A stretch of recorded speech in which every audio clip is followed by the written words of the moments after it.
શું તમને ખબર છે કે માત્ર 2 જ વસ્તુનો ઉપયોગ કરી અને તમે એકદમ સરસ ક્રિસ્પી અને ટેસ્ટી ચોખાના લોટના પકોડા બનાવી શકો છો? તો એ માટે માત્ર તમારે ખાટા દહીંની જરૂર છે. જો તમારી પાસે ખાટું દહીં છે તો એકદમ સરસ આ પકોડા બની જાય છે. તો એ માટે આપણે 1 કપ જેટલું ખાટું દહીં લેવાનું છે. દહીંને એકદમ સરસ રીતે વિસ્કરની મદદથી આપણે વિસ્ક કરી લઈશું.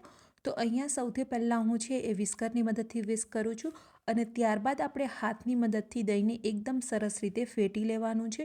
તો દહીંની અંદર બિલકુલ પણ લમ્સ ના રહે એ વાતનું આપણે ખાસ ધ્યાન રાખીશું.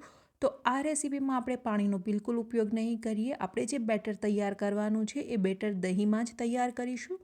તો અહીંયા તમે જોઈ શકો છો આ રીતે આપણે હાથની મદદથી દહીંને એકદમ સરસ રીતે ફેટી લેવાનું છે. આપણું દહીં છે એકદમ સરસ સ્મૂથ તૈયાર થઈ ગયું છે. તો આ રીતનું દહીં તૈયાર થઈ જાય ત્યારબાદ આપણે બાકીના જે પણ ઇન્ગ્રેડિયન્ટ્સ છે એ એડ કરી દઈશું. તો 1 કપ દહીંની સામે 1 કપ આપણે ચોખાના લોટનો ઉપયોગ કરવાનો છે. તો 1 કપ આપણે ચોખાનો લોટ લઈ લઈએ.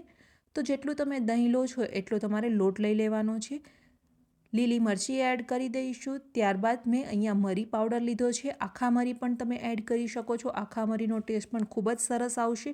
મીઠું એડ કરી દઈશું સ્વાદ અનુસાર અને ત્યારબાદ ફરીથી હાથની મદદથી જ આપણે બધી વસ્તુને મિક્સ કરી લેવાની છે.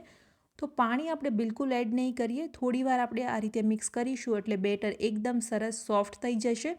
તો કન્ટિન્યુઅસ અહીંયા હું લગભગ 6 થી 7 મિનિટ સુધી મિક્સ કરું છું અને 6 થી 7 મિનિટમાં આપણું બેટર છે આ રીતનું તૈયાર થઈ જશે.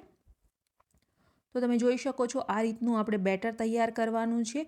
એકદમ વધારે પડતું થીક પણ નહીં અને એકદમ પતલું પણ નહીં. આ રીતનું બેટર તૈયાર થઈ જાય ત્યારબાદ એમની અંદરથી આપણે પકોડા તૈયાર કરી લઈએ. તો તેલને મેં પહેલેથી જ ગરમ કરવા માટે મૂકી દીધું છે. તેલ એક વખત ગરમ થાય એટલે ગરમ તેલમાં આપણે આ પકોડા ફ્રાય કરી લેવાના છે. ફ્રાય કરતી વખતે ગેસની ફ્લેમ મીડિયમ રાખીશું અને મીડિયમ ફ્લેમ પર જ ફ્રાય કરવાના છે. તો આ રીતે આપણા પકોડા છે એકદમ સરસ ગોલ્ડન કલરના થાય ત્યાં સુધી ફ્રાય કરીશું. જો તમે ગેસની ફ્લેમને હાઈ રાખી અને ફ્રાય કરશો તો અંદરથી કાચા રહી જશે અને બહારથી છે એ વધારે પડતા ગોલ્ડન કલરના થઈ જશે. આ રીતે કન્ટિન્યુઅસ આપણે હલાવતા રહી અને એમને ફ્રાય કરી લઈએ. માત્ર 2 વસ્તુનો ઉપયોગ કરી અને એકદમ સરસ આ પકોડા બની અને તૈયાર થાય છે. જો તમારી પાસે ખાટું દહીં હોય તો વધારે સરસ બનશે. એટલા માટે ખાટા દહીંનો જ અહીંયા ઉપયોગ કરવાનો છે. આ પકોડા છે એ ચાની સાથે અથવા તો ગ્રીન ચટણીની સાથે પણ ખૂબ જ સરસ લાગે છે. સાંજના નાસ્તા માટે અથવા તો બ્રેકફાસ્ટ માટે તમે બનાવી શકો છો. ટ્રાવેલ કરતા હોય તો ટ્રાવેલિંગમાં પણ સાથે લઈ શકો છો. કારણ કે ઠંડા થયેલા પણ આ પકોડા સરસ લાગે છે. બહારથી ક્રિસ્પી અને અંદરથી એકદમ સોફ્ટ બનશે. તો અહીંયા આપણા પકોડા ફ્રાય થઈ ગયા છે. એમને આપણે બહાર કાઢી લઈશું અને સેમ પ્રોસેસથી આપણે બાકીના બધા જ પકોડાને ફ્રાય કરી લઈએ. તો જ્યારે આપણે નેક્સ્ટ બેચ ફ્રાય કરીશું ત્યારે તેલને થોડું ગરમ થવા દેવાનું છે અને ગરમ તેલમાં જ ફ્રાય કરવાના છે. જો તેલ થોડું ઠંડુ થઈ ગયું હશે તો પકોડા છે એ પરફેક્ટ ફ્રાય નહીં થાય. એટલા માટે ગરમ તેલમાં જ ફ્રાય કરીએ. રેસીપી કેવી લાગી કમેન્ટ કરીને જરૂરથી બતાવજો. જો તમને વિડીયો પસંદ આવ્યો હોય તો ફ્રેન્ડ્સ અને ફેમિલીમાં શેર કરવાનું ભૂલતા નહીં.